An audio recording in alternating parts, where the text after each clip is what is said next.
Maka kata ulama, orang baik zaman salaf dulu, mereka mengisi 24 jam yang Allah bagi setiap hari dengan 3 perkara. Yang ni saya nak tutup ceramah saya dengan 3 perkara ni. Ustaz ni ceramah daripada mula sampai habis melilau kata, aku tak ingat apa dia kata. Ingat belakang ni. Awal tadi nak ingat belakang sekali. Ustaz tu ceramah apa lama kan, aku tak berhenti aku dah nak pergi dah. Aku ingat je yang ketum lah, dia tak ingat. Ayat ketum tak ingat belakang ni. Apa dia? Orang salaf yang baik di zaman dulu, mereka mengisi masa mereka dengan 3 perkara setiap hari. Yang pertama kitab, yang kedua mihrab, yang ketiga adab. Mereka mengisi 24 jam yang Allah bagi dengan mengambil masa dalam setiap 24 jam itu ada waktu untuk baca kitab. Sama ada kitab tu Quran atau hadis atau tauhid atau fiqh atau tasawuf, yang penting mereka menuntut ilmu setiap hari. Itu yang pertama. Yang kedua mihrab, daripada duduk atas sejadah, sembahyang fardu, sembahyang sunat, beristighfar, berdoa, berzikir. Mereka isi dengan ibadat. Yang ketiga, kitab pun dah baca letih dah, ibadat pun dah buat dah letih dah, nak buat benda lain pula. Apa dia nak buat benda lain? Nak makan dengan adab makan. Nak tidur dengan adab tidur. Nak masuk tandas dengan adab masuk tandas. Nak pergi bekerja mengikut adab Islam. Nak bersukan mengikut hukum dan adab Islam. Nak berhibur mengikut hukum dan adab Islam. Nak berjumpa berjiran cara Islam. Tidak ada satu tindakan daripada celik mata sampai pejam mata, melainkan di situ ada hukum dia dan di situ ada adabnya. Maka kita isi hidup kita dengan 3 perkara ini, kita duduk dapat pahala siang dan malam. Yang pertama, hari-hari menuntut ilmu dan membaca kitab, sama ada kita baca sendiri ataupun kita mengaji atau kita mengajar orang. Yang kedua, kita isi dengan ibadat, sembahyang fardu, sembahyang sunat, duduk atas sejadah. Yang ketiga, kita isi dengan adab-adab yang mulia. Ketika makan, kenyang pun dapat, pahala pun dapat. Ketika masuk tandas, qada hajat pun selesai, pahala pun dapat. Kita bekerja, gaji pun dapat, pahala pun dapat. Kerana kita mengisi dengan adab-adab Islam. Islam ini agama yang menitik beratkan akidah yang betul, ibadah yang betul, dan akhlak serta adab yang mulia. Nabi SAW bersabda, innama bu'istu liutammima makarimal akhlak. Aku diutus untuk menyempurnakan budi pekerti yang mulia. Kalau tuan-tuan tanya kitab apa ustaz yang belajar tentang adab ni bagus, di antara kitab yang bagus tentang adab ialah kitab Riyadhus Shalihin karangan Imam Nawawi. Tebalnya, jumlah hadisnya hampir 2000 hadis. Tiap-tiap tajuk yang kita baca mengajak kepada kita adab yang mulia. Jadi Riyadhus Shalihin kena ada di rumah kita. Beli yang terjemah bahasa Malaysia ke, bahasa Indonesia ke, bahasa Singapura ke, tak di rumah kita. Ada masa buka baca. Dan saya sekarang sedang mengajar kitab Riyadhus Shalihin kuliah subuh setiap pagi.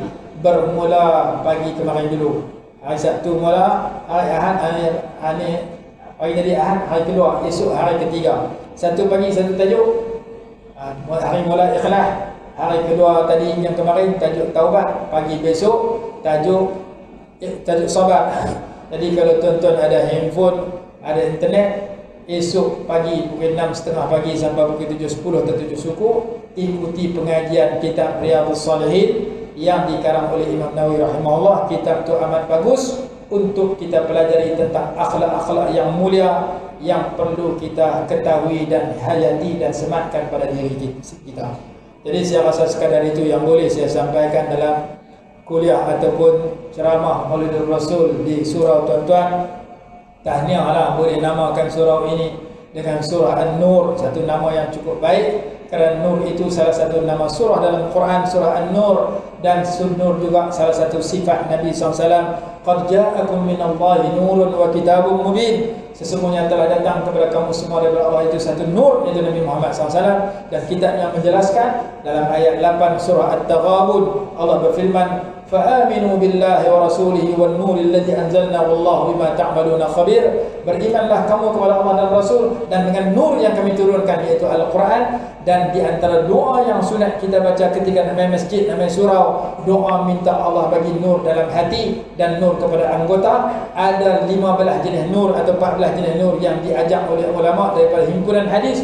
Yang pertama dan seterusnya, doa itu berbunyi, Allahumma ja'al fi qalbi nura, wa fi lisani nura, wa fi basari nura, wa fi sam'i nura, wa an yamini nura, wa an yasari nura, wa min fawqi nura, wa min tahti nura, wa amami nura, wa khalfi nura, wa ja'al li nura, wa ja'alni nura, wa zidni nura, wa a'zim li nura. 14 jenis nur, 14 jenis cahaya yang dihimpun oleh ulama daripada doa Nabi SAW.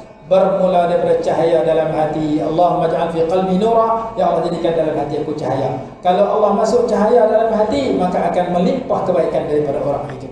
Maka doa ni tuan-tuan kena baca. Saya bawa kitab, saya tulis ada doa saya. Kita azkar ada, kita doa untuk kenali ada, doa yang saya bacakan tadi, iaitu doa minta nur.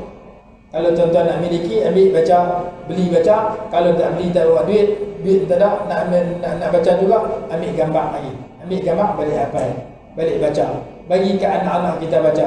Doa minta nur kepada Allah. Doa ini dibaca ketika sembahyang tahajud. Sembahyang tahajud satu pendapat, ada pendapat kata baca ketika nak pergi masjid. Doa ketika keluar ke masjid, minta Allah berikan nur pada hati, pada penglihatan, pada pendengaran, pada depan, belakang, kiri, kanan, atas, bawah. Jadikan diriku cahaya, tambahkan untukku cahaya, perbanyakkan untukku cahaya. Semuanya itu adalah berkat doa yang diajar dan diriwayatkan daripada pelbagai riwayat Nabi SAW. Jadi surah ini nama surah An-Nur, surah cahaya. Dia adalah salah satu daripada perkataan yang terkenal di dalam Al-Quran. Ada dalam Al-Quran dalam ayat yang berbunyi Allahu nurus samawati wal ard, dan di dalam surah yang mencontohkan tentang Nabi SAW.